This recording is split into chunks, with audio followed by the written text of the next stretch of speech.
शून्यकाल का वो सवाल है और मेरा 17वें नंबर पर सवाल है। अगर हमसे पहले भी कोई विधायक सवाल कर दिए तो फिर भी मैं सवाल पूछूंगा, क्योंकि सवाल अब ऑनलाइन जाता है, सवाल को हम चेंज भी नहीं कर सकते हैं। जेपीएससी में बिल्कुल ये उचित नहीं है। इसलिए उचित नहीं है कि जेपीएससी का मतलब होता है एक साल में एक एग्जाम। आज हम 2026 में हैं, उसके हिसाब से कम झारखंड में 26 जेपीएससी के एग्जाम होना चाहिए, लेकिन ये 9वां है। हालांकि इसे गिनती में 14वां बताया जा रहा है, क्योंकि 7वां से 10वां और 11वां से 13वां एक साथ लिया गया था। लेकिन अगर कैलेंडर ईयर की बात करें तो ये मात्र 9वां एग्जाम है। तो इसलिए मेरे हिसाब से अगर इससे पहले का जो जेपीएससी एग्जाम था उसका जो अधिकतम एज का जो कट ऑफ था वह 2017 था, तो चूंकि आप उसके बाद ये एग्जाम ले रहे हैं तो 2018 होना चाहिए। और मैं सरकार से भी सदन के माध्यम से ये मांग करूंगा कि जेपीएससी की जो 2026 की परीक्षा ली जाएगी विज्ञापन संख्या 1/2026 के माध्यम से, उसमें अधिकतम आयु का जो कट ऑफ हो वह 1 अगस्त 2018 हो।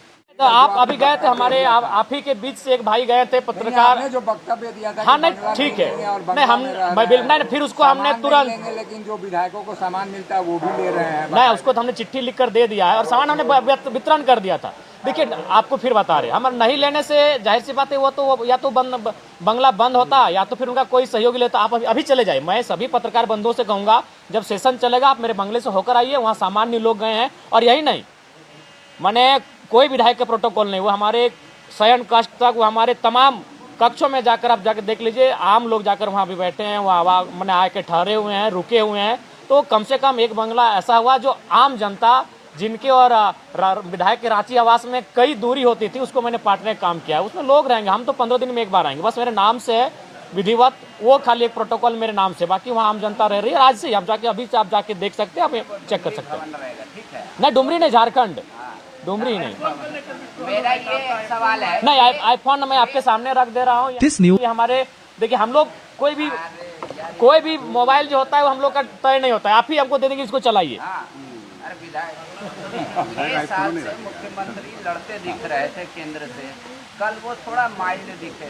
जयराम बंधु क्या देखिए इसके 2 महत्वपूर्ण कारण हैं।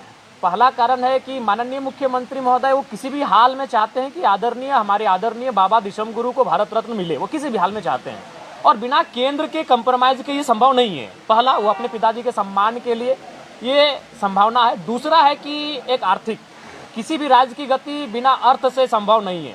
तो कहीं ना कहीं जो हमारा और केंद्र का जो समन्वय नहीं हो पा रहा है और केंद्र का जो परस्पर सहयोग नहीं मिल पा रहा है, कहीं ना कहीं ये चीजें भी माननीय मुख्यमंत्री को केंद्र की ओर आकर्षित कर रही है, ये सच्चाई है।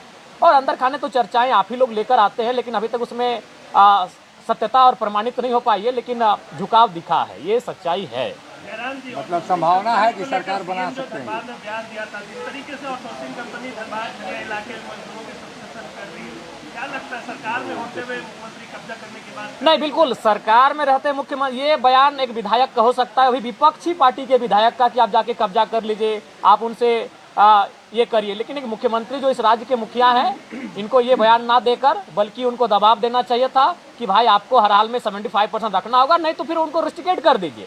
झारखंड में मुझे लगता है 1-2% कंपनियां ही ऐसी होंगी जो कंपनी एक्ट का अनुपालन कर रही हैं। बाकी आप किसी भी कंपनी के परिसर में जाकर अगर जांच करें, तमाम विषयों का जांच करें, मापदंडों का जांच करें, तो वो फेलियर हो जाएंगे। तो ऐसे में उनको सीधे रेड अलर्ट जारी कर दिए कि भाई आप चलिए यहाँ से, निकलिए मेरे राज्य से।